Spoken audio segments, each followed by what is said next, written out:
Thank you for tuning in to the Toledo Track and Trail Podcast, where co-hosts Matt Bucher and Marty Wheeler interview motocross and off-road racing and riding icons to capture their stories and experiences for you. So buckle up those helmets, grab a handful of throttle, and get ready to listen to the Toledo Track and Trail Podcast.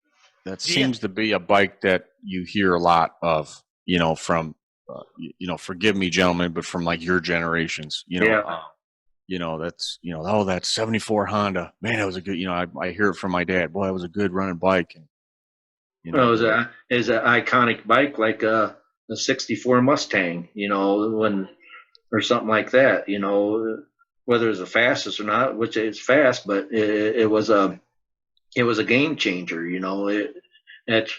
plus they made 1 million of them, Right. So did you get into any of the old Makos, or was it Odessas, or any of those at all? Did you ever play around?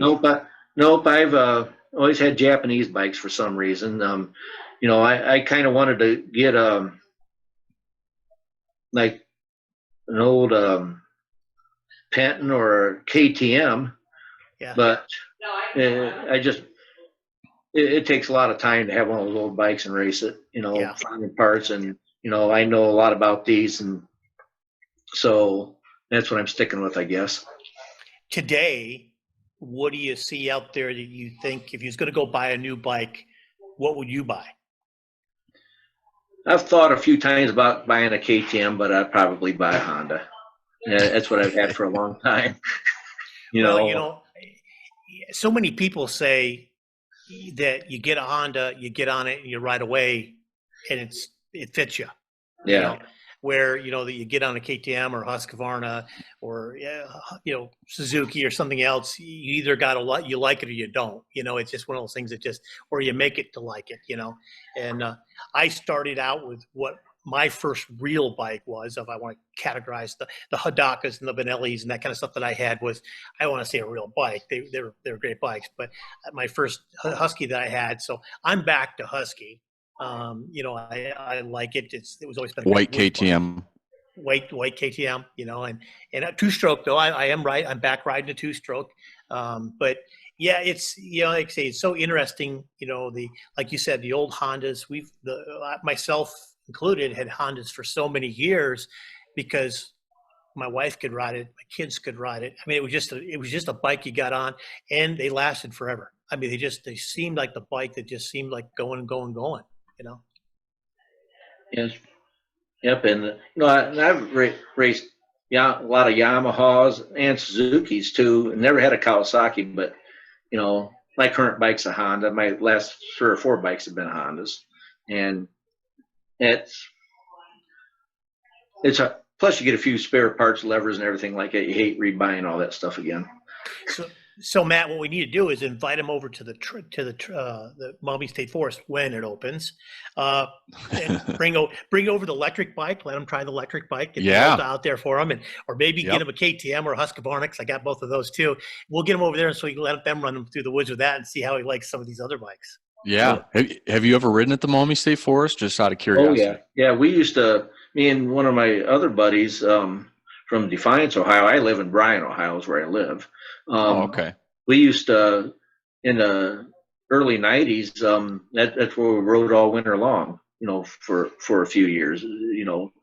They do some winter riding and try to stay in shape and stuff like that. So I haven't been there probably in 20 years. Maybe it might be longer. The invitation is open, Jeff. Okay. I live 1.5 miles from the trail, so just pull in my house, jump on the bikes, and we ride them right over to the trail. So that sounds like fun. So come visit us. Yeah. The only problem is I can't keep up with probably either of you, so I can go along and sort of be the water boy and sort of follow along with you guys. Have you ever, Jeff? Have you ever partaked in the? I'm assuming you have not, only because you're operating a motocross track. It's the prime time for moto. But you ever done the 6 days of Michigan? No. If you ever get a chance to do that, it is awesome. Like when that event is done, I look forward to going again. If you're a trail guy, right. There's some awesome single track. Of course, the state of Michigan is just loaded with it. But this year it's up in the UP. And my first time was 3 years ago. My dad and I went up and went into UP there, and it was just him and I from the club. And then the year after, we drug probably 9 guys with us. And then last year, I think we had like 13 with us. And this year, it just keeps growing. So they always make a mention of the, the club and the Great Lakes Trail Rider magazine about how the Toledo Trail Riders brings the most the most participants up there. But once you do it, it's so awesome. You ride you ride down the trail. You can ride to just riding into a restaurant or riding to a restaurant, walking in with your gear. It's like, this is just not right. This is not right to be walking in with my boots on and all that kind of stuff. Yeah. But it is so awesome. I just look forward to it. I can't wait till my boys are old enough and we can all ride together. It's going to be really fun. Who is, I take the question was, who was your biggest competitor when you were heavily racing? There you go. Okay. Well, I race at different tracks a lot, and I like to go to different places. So sometimes you race against new people, but I'd say the heaviest one would probably be, and I can't just name one person, would be Bob Ball, Barry Mayo, or Shay Fisher, which Shay helps us at the track. I've raced against those guys for years. That's cool. Yeah, I've heard of that bowling ball fella. He races yeah. was he racing heavy at Delta for a long time? Oh yeah, yes, and yep. For a year he hasn't probably raced in 10 years or so. He's a couple 3 years older than me, and but yeah, well, we always hung out pit together and raced each other, and probably wasn't happy with each other a couple times, but that's the cool part of it. They're competitors, but then you're hanging back at the pits together.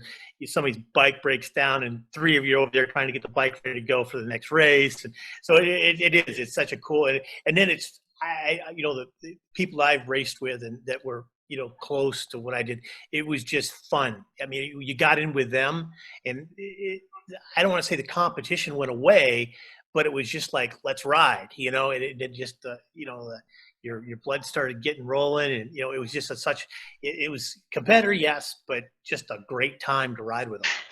Oh yes. Yep. It was a lot of fun. That's something I noticed over the years. A lot of guys that own their own companies or do their own thing, they're out there racing. They love that adrenaline. They love that competition. Yeah. I could see that, and I'd agree. They're motivated, and and got it. I guess you could say that about us. Why are we still riding? Especially me and Marty at our age or whatever.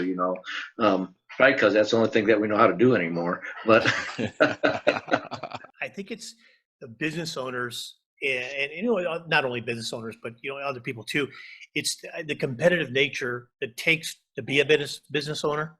I love competition. I mean, in the businesses I've been into, like I think I was telling you the other day, I used to be in the automotive industry, and my shop was right across from a dealer. I wanted to go to the biggest dealer there was in North Arizona, or in northern part of Scottsdale, and I want to go right across the street because I want to be as good as them or get better. And there used to be a gentleman out in Arizona that he was one of the first guys. At the time, I was probably back in the mid-20s. He was 50 some, and they called him Murphy, and he used to build the trails.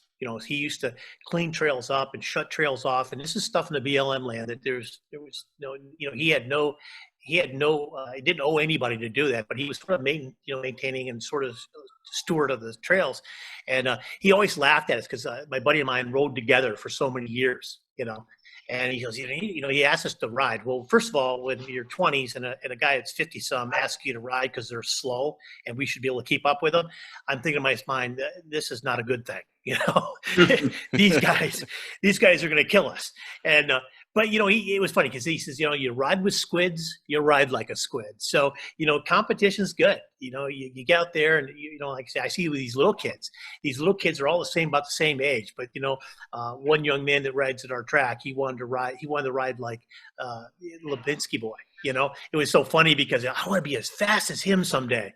Well, he rides pretty fast these days, So competition is a great thing. It's not a bad thing to be competition. It makes you better, makes you strive for something. And again, like what you said, the business people, same way. You're building a business, you want to get better, you want to do good, and so you strive at it. And that's probably why a lot of business guys are into the motorcycle stuff. What kind of advice would you, talking about youngsters, what type of advice or what kind of advice would you give, like my boys, they're kind of getting into it. I mean, what should I go upstairs and tell them, what should you do, boys, to get better? Well, for one, the first thing is they have fun. That's the most important thing. As far as getting better, it's no different in your other sports. It's basics. It's not who can do the biggest jump or whatever.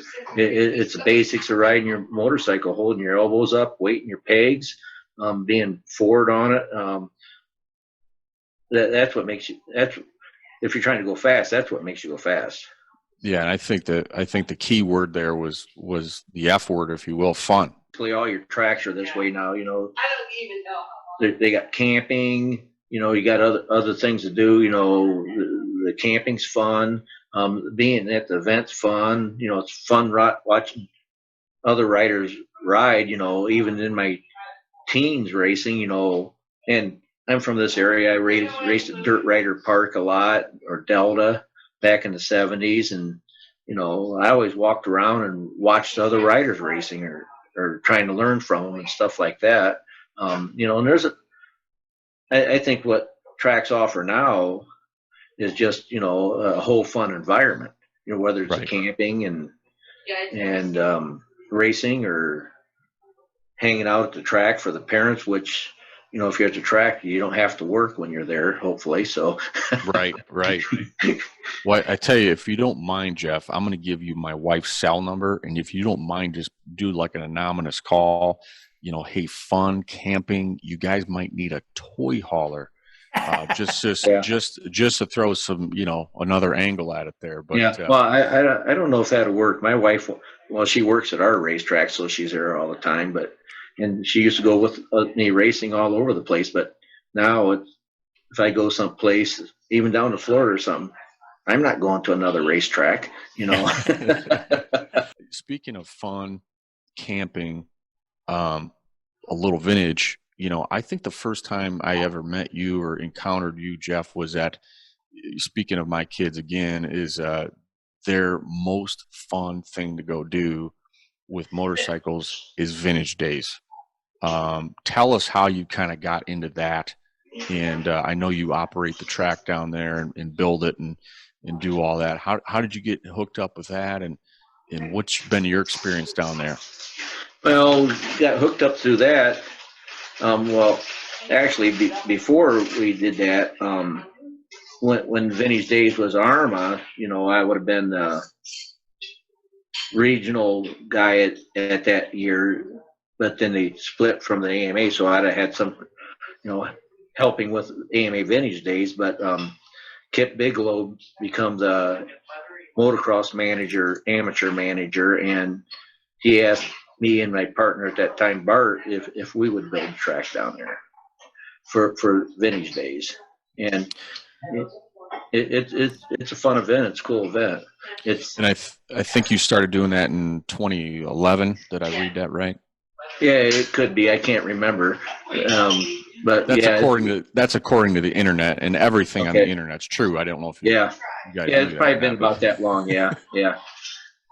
Well, I remember I remember you kind of going in the bulldozer there and seeing you as we're setting up the hare scramble track and the start line, and we don't do it that way anymore, but we used to run the hare scramble. The first lap was on the motocross track, and that was a lot of fun for the riders. And I tell you that, for those that don't know about that event, the AMA Vintage Days, which is generally the second weekend in July, that is just an awesome event. Like my boys, I told them a couple weeks ago with this coronavirus, and I said, boys, don't be surprised if we're not going to Vintage Days this year. And it was just such two long faces. And they love riding around with their grandpa and, you know, the Mastons and, you know, the friends and, you know, Oh yeah. all the, I mean, it's just, it is just so awesome. The whole thing Well, is awesome. yeah. And that event is, especially last year, is just getting way bigger. You know, and yeah, and there's a lot to do. You know, it's just not, it's not about as much vintage as just motorcycling as a whole. You know what? You know, they got all kinds of vintage races, but they got, you know, demos like KTM's had demoing new bikes down there, and, you know, different types of shows, and um, yeah, it's a cool event. We got to get Marty down there, and Yeah. I think he would really enjoy it. And I'm hoping. I don't know if you knew that we're, you know, kind of on a side note, we're doing the Paul Schlegel movie. I'm hoping to maybe drag Paul down there and kind of parade him around a little bit and do some promo stuff for Paul, because there's a lot of people that know Paul, obviously, and he has said he goes to that, but I don't know how consistent he does. But yeah, the whole thing, the swap meet and I mean, it's just you feel so free there, you know, and everybody gets along, and you know, it does get a little rowdy, if you will, or a little wild at times, especially over where we're camped with the, you know, the outlaw riding Yeah. going on, you know, in that field. But Oh yeah. you know, it was muddy last year, and guys were flipping UTVs and dirt, but it was just, I mean, there was probably 1,000 people standing there watching this just outlaw deal in the field, and my boys were just like, "Oh my gosh," you know. So it was Well, a lot. It's a You lot of can't fun. take those old guys anywhere, can you? yeah. Yeah, It Well, wasn't you even know, the kids; it was the old guys. exactly. you know, Exactly. you take a great event like that, and what makes it even better is when it rains so much like it did down there, and everyone's stuck in the mud, and it just seems like people are having more time or fun when they got all that stuff going on. Oh yeah. The first day we pulled in, it was so muddy, and there was an old school bus stuck in the mud. And this Suzuki Samurai, you probably remember the guy. He was just driving around for 3 days pulling people out of the mud, and he was yanking this bus and trying to get him out. And I said, I'll help you. So I got my Chevy Duramax out, and we both yanked him out of this big, huge rut. And, you know, it's just that kind of stuff. You kind of just let loose and, you know, have fun. My wife's nervous as heck, as you know, for 3 or 4 days. But you know, we keep the boys alive. We shower them every night and feed them, and they just eat it up. Yeah. Well, the funny thing about that is Mid Ohio Furnaces is a 4-wheel drive tractor that we use down there every year, and well, I was down there a week before and seeing how soft it was and everything like that, and you know, was doing a little bit of prep work then, and I decided to make an extra trip and take our 4-wheel drive tractor down there because they had to use theirs to pull people out all weekend. Oh yeah. Or else we had a Yep. tractor. So what track is your best? What's the best track you ever been to? Well, again, I'm not a favorite person. I like going every place, but one track that the last couple of years that day is open that we made sure to make every event, and it was a really good track, was Brighton, Michigan, Iron Mustangs. Wow. Now the only Yeah, thing I cool. know about Brighton is it got this Yeah. little hump in the middle of town, and they call it a ski area. Yep, and it was just before that, and it's to the right, Oh, okay. Mount That's- Brighton.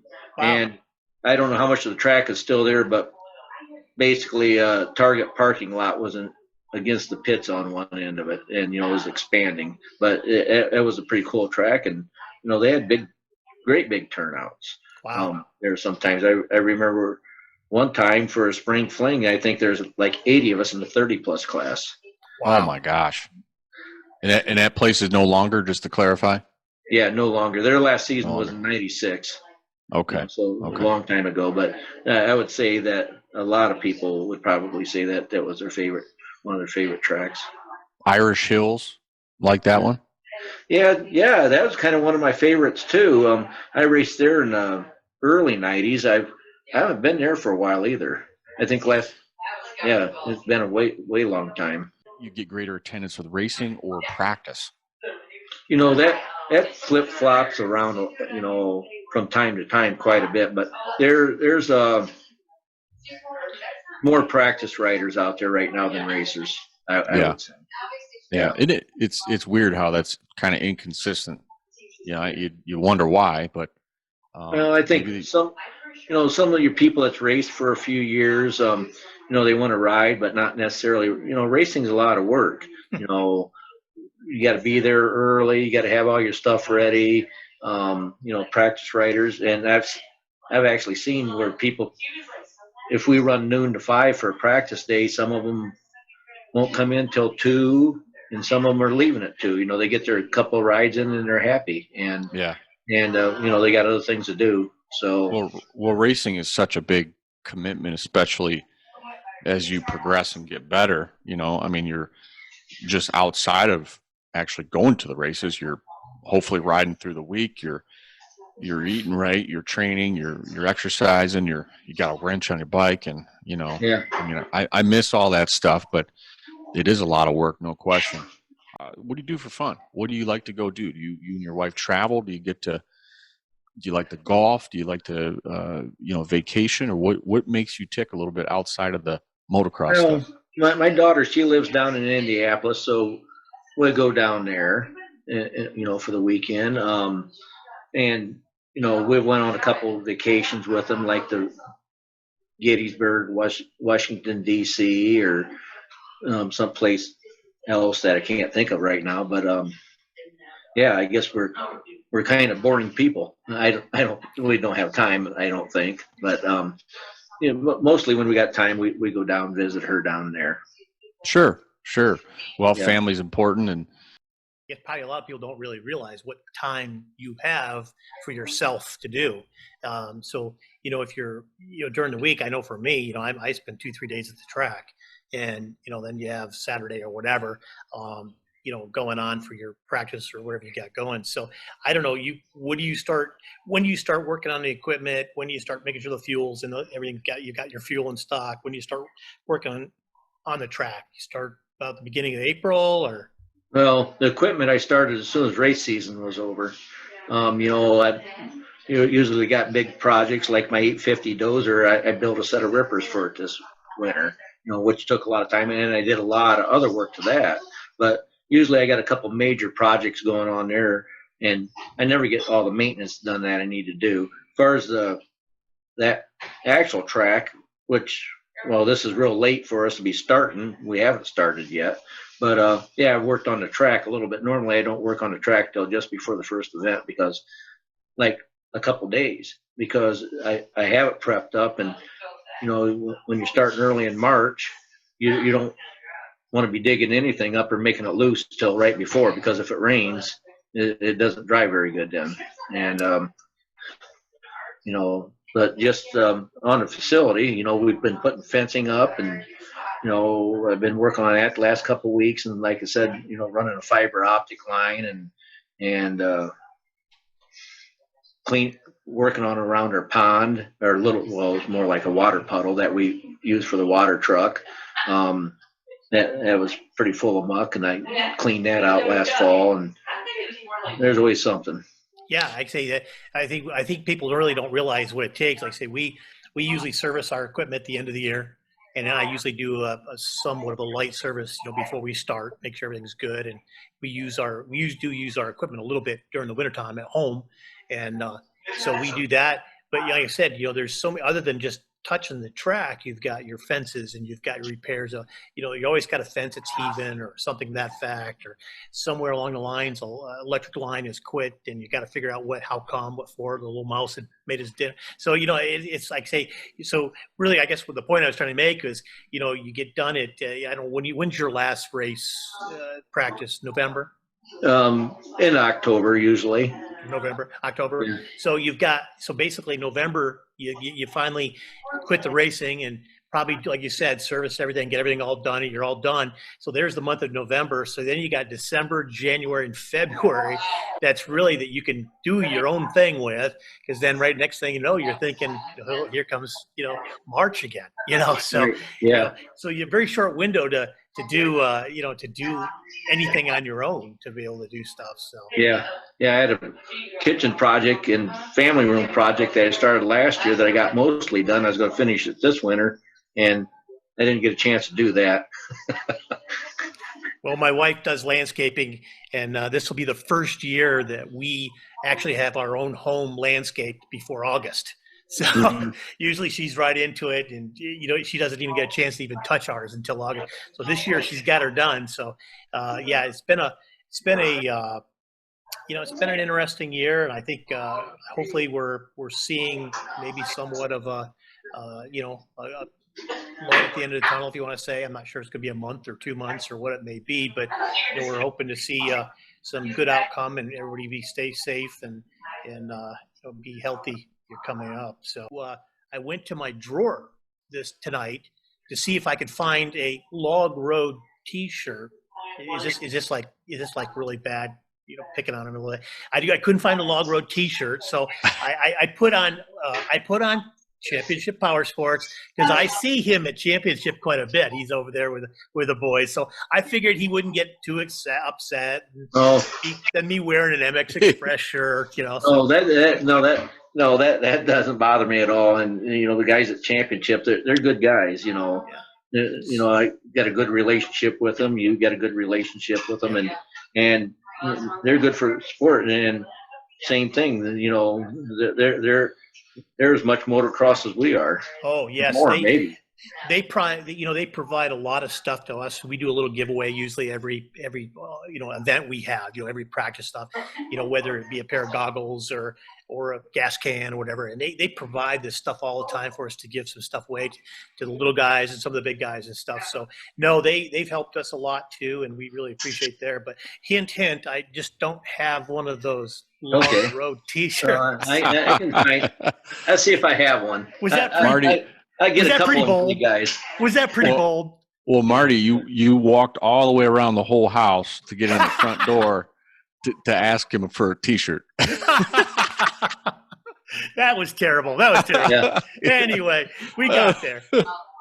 We got there. That's all that matters. My father-in-law said that one time. He goes, he was helping my oldest with Common Core math. Okay, and he goes, I don't understand this. You got to walk around the whole house to get in the front door with this math. I'm like, that's like a perfect analogy, It is. It makes total sense, But do you have any, Jeff? Do you have any sponsors you want to thank that people that help you out? I know your wife's a big part of your program, but do you have any sponsors you want to plug out there on the podcast? Oh yeah, Championship, of course. They help us out with some giveaways, and that's where I get my bikes. Lonnie's worked on my bike a few times for me and did some special stuff for me that I wanted. Mad Mike Butler, that does track vending at her track. He's a lot of help too. Of course, my wife already told me I had to mention her. That's right, the boss. Smart man, Jeff. Yeah, smart man. And the people that help us at the track too. I got some key workers that are good workers because no matter what, you can't do it by yourself. You need to have, whether it's a starting line or finish line and registration or pay gate and that type of stuff or flaggers. You got to have everyone that's kind of on the same page and, to make it a safe, fun event to run. Yep. You got to thank the team, the team. And, that's absolutely true. Well, we certainly appreciate you, Jeff, coming on, and we'd love to have you on again. I hope you enjoyed this. And I do. And, yeah. This is a new adventure. Again, we're not podcast experts, not quite yet. Hopefully, by the time YouTube shuts us down, we'll probably be a dang expert at it. But hopefully that don't happen. But we hope to build the audience and again really promote folks like you and.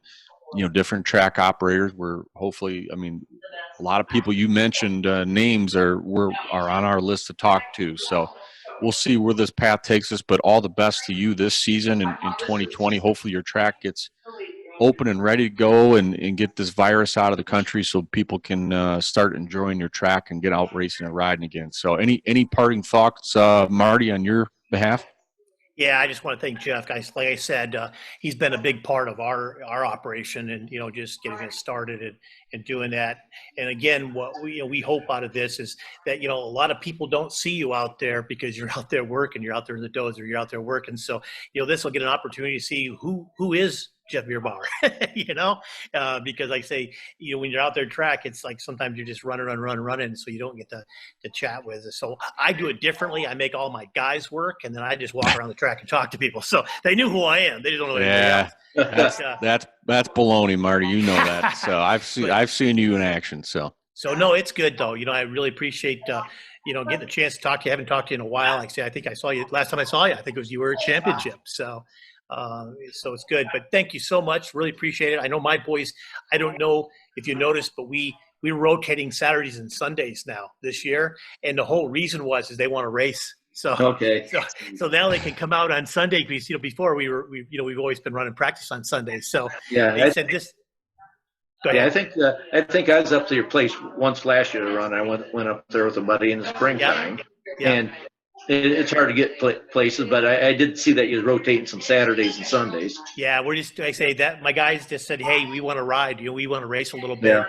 And, other than what we're doing, they can ride at our place anytime they want, but it's riding at our place. That's not the fun part. It's going out. Like I said, the favorite track is by far Log Road around here, and getting out to Red Button once a year. We try to always do that on the 4th of July. We try to make that a family affair. But hopefully now that we're doing that, I can come out and visit too. I'm not the biggest, fastest motocross rider, but I can go out there and ride with the kids, I guess. So.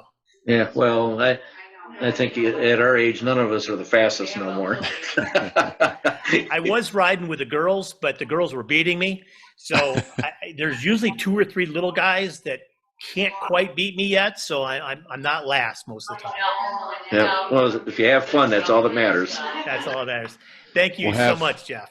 No, thank you. I appreciate it, guys. Yeah, thank you, and we appreciate it. And on behalf of Marty Wheeler, I'm Matt Bucher. This is the Toledo Track and Trail Podcast, episode number 2.